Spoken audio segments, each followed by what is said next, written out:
Alright, today I am going to show you guys how to assemble your name sculptures. We're going to take these from flat two-dimensional shapes into a three-dimensional structure or form. So the first thing we need is a base, and I just use this kind of a regular shape of poster board that I had left over. You could make this an object, you could make this a letter, you really could make it anything you want, just as long as it's big enough to support your other pieces. You can use one of two things here. You can use white glue for this. Today I'm going to be using rubber cement, and I like rubber cement. It's just kind of forgiving. It lets me move the pieces around a little bit till I'm totally satisfied with everything. But you do want to get the bulk of it off and then just sort of have that ready. You're going to be using a combination of assembly strategies here, I guess you might say. You're going to be using tabs and slits. So for the base, I'm going to attach some pieces using tabs. And I've already got these ready to go. These are just little pieces of extra poster board that I cut down to about 1/4 inch wide and 1/2 inch to 1 inch in length. So this is my first piece I'm going to attach, mostly because it's the largest, and so it takes up a lot of space and it'll give me a nice structure to begin with. I'm going to, rather than working with the shape of my base, I'm going to work kind of against it, so I'm kind of breaking across that, creating kind of a crisscross thing happening. So I'm going to attach it right about here. I've already attached the tabs here, so now I'm just going to get a little bit of glue. Don't want too much, because then it's going to slide around on you. But it is helpful, especially since it's the base, to put a little bit on both surfaces. And that's going to get a little bit tackier the longer it sits.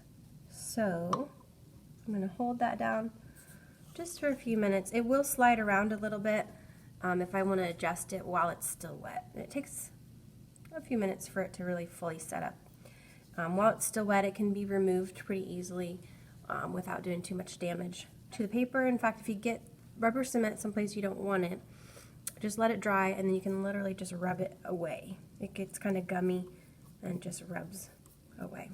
So now later on I might go back and actually color my tabs where they have covered up places that I had pattern. But for right now I'm not going to worry too much about that.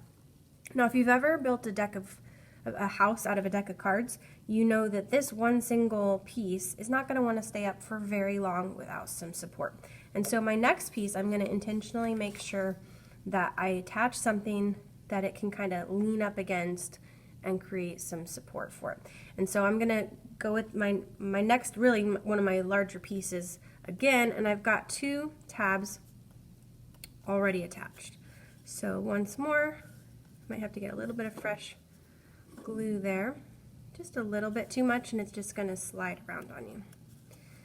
And then I'm going to attach it, basically kind of creating a T shape. I'm going to put a little bit of glue right there on that spot where the tab is going to rest. So it's going to attach to the base and it's going to attach to my original piece.